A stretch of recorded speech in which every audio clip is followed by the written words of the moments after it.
I woke up with the most ridiculous headache this morning. My head is really hurting.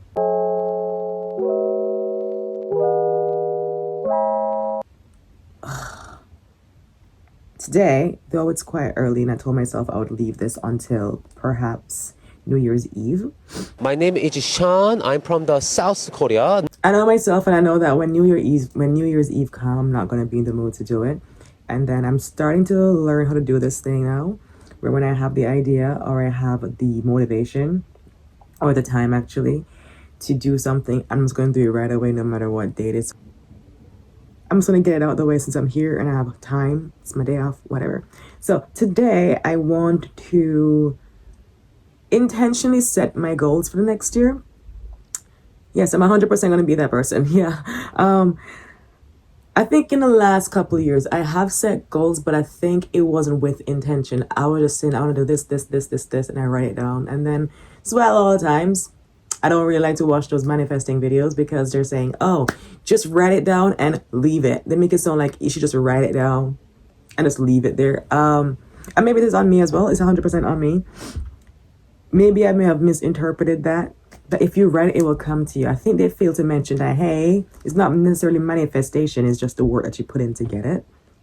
Because I have written on a million things a million times and I still don't have it or whatever the case may be. And then when I look at it inwardly, I realize, hey, maybe if you can write it down, but if you're not putting the work in, obviously it's not going to work. Well, no fucking shit. So last year I did write things down, but I think what my problem was is that I wrote too many things that I wanted, and I think I gave myself a very unrealistic time frame of when I want to achieve these things.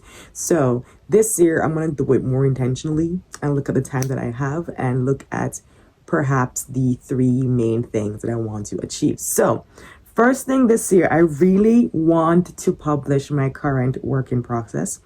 I don't like this layout. Let me fix this layout. This layout is just not, it's too narrow. I think I want yellow pages. Yeah, yellow pages. I had a dream last night. I dreamt that one of my coworkers had a baby and the baby loved me. So the story I'm writing right now, I think it's really cute. It's about a girl and a guy. And they're opposite, but yeah, it's not, I promise it's not cliche. I promise. So I really want to get that published because it's a story I've had in my head for like 4 years. Initially, it was a fan fiction. Yeah, I know. Crazy. And then, so normally when I used to write fan fictions, it was like a quick idea, you write it, you post it, you get done with it. But this plot, for some reason, has just been stuck in my head for 4 years. I even wrote the actual fan fiction, like wrote it, completed.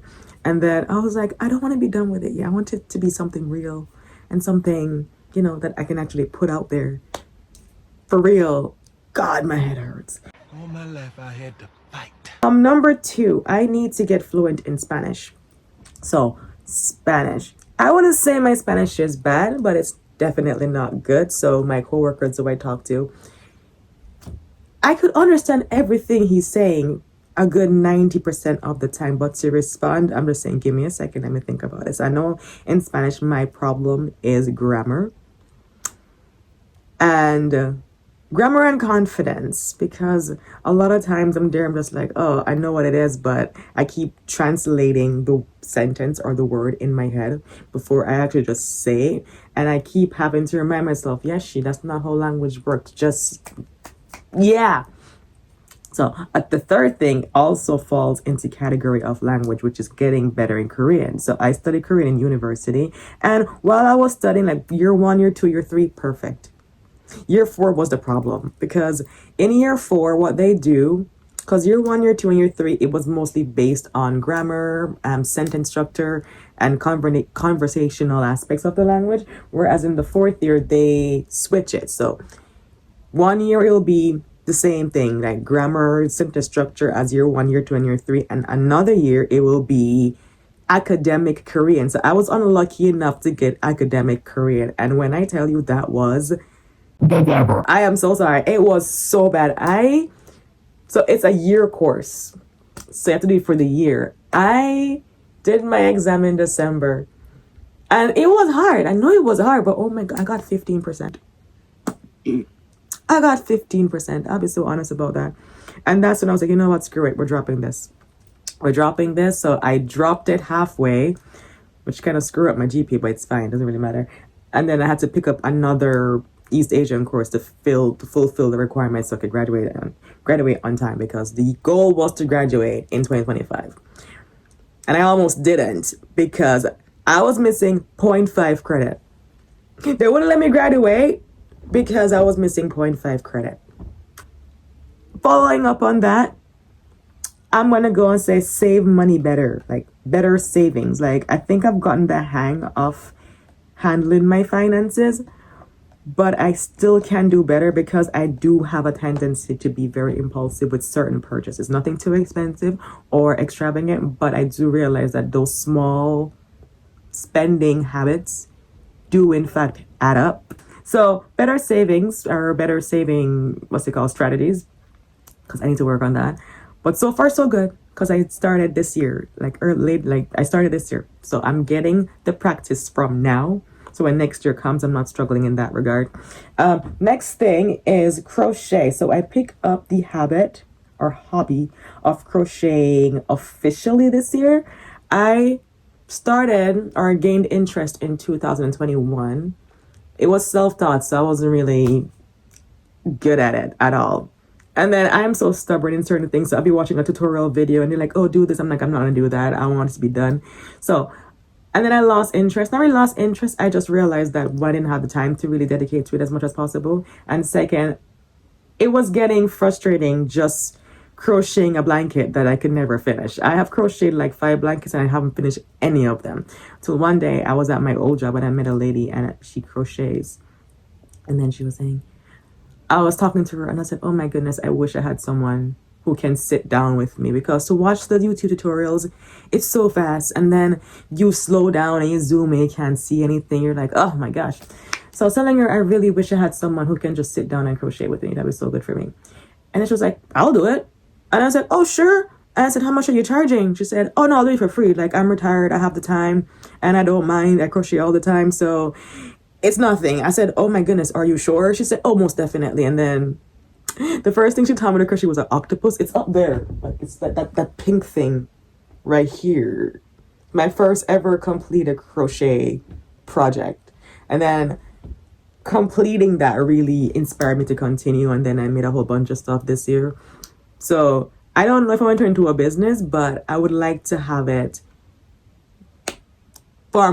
create some sort of income, I guess. I think the last thing on this list will be getting out of my comfort zone more. I am stuck in it.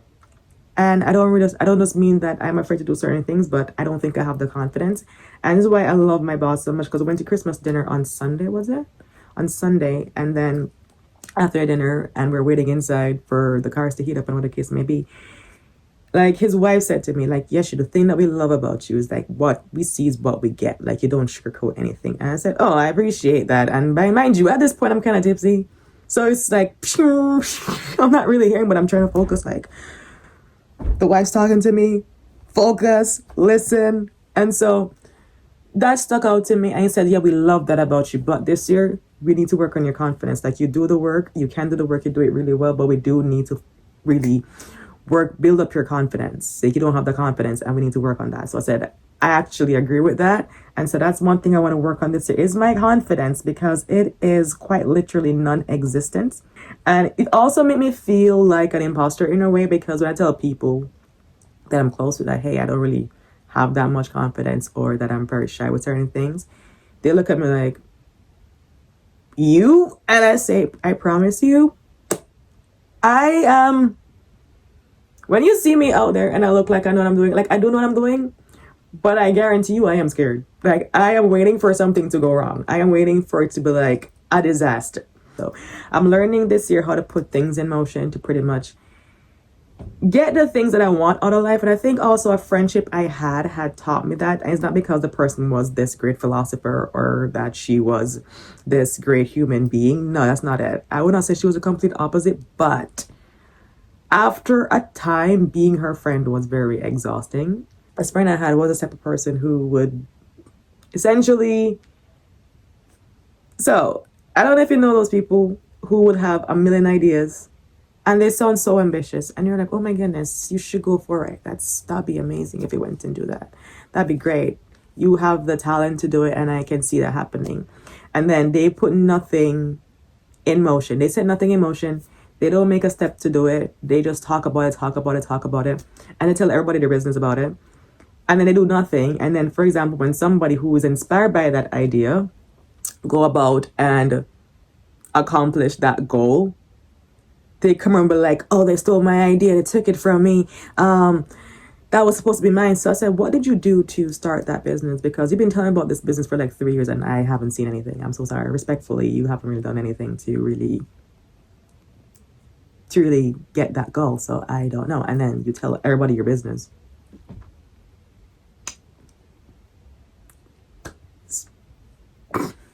That's weird. I'm not making fun of her or anything, but it just got to a point where I'm just like, yeah, I think our last conversation was in September. And that was the conversation. During that conversation, when I was like, yeah, no.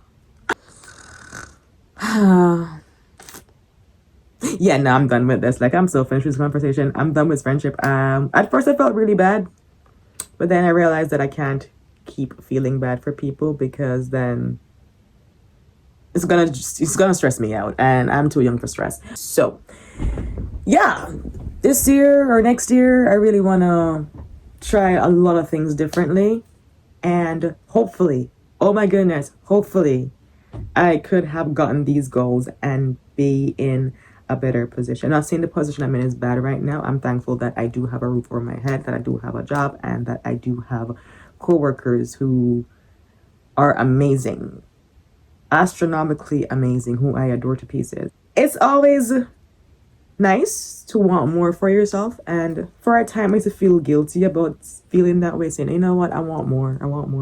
I used to feel guilty saying, oh my god, do I deserve more? Probably don't. So I should just stick to what I have, stick to what I know. But then it took me a while to realize that that was hindering me a lot. My head hurts. Why is my eye looking like this? Oh.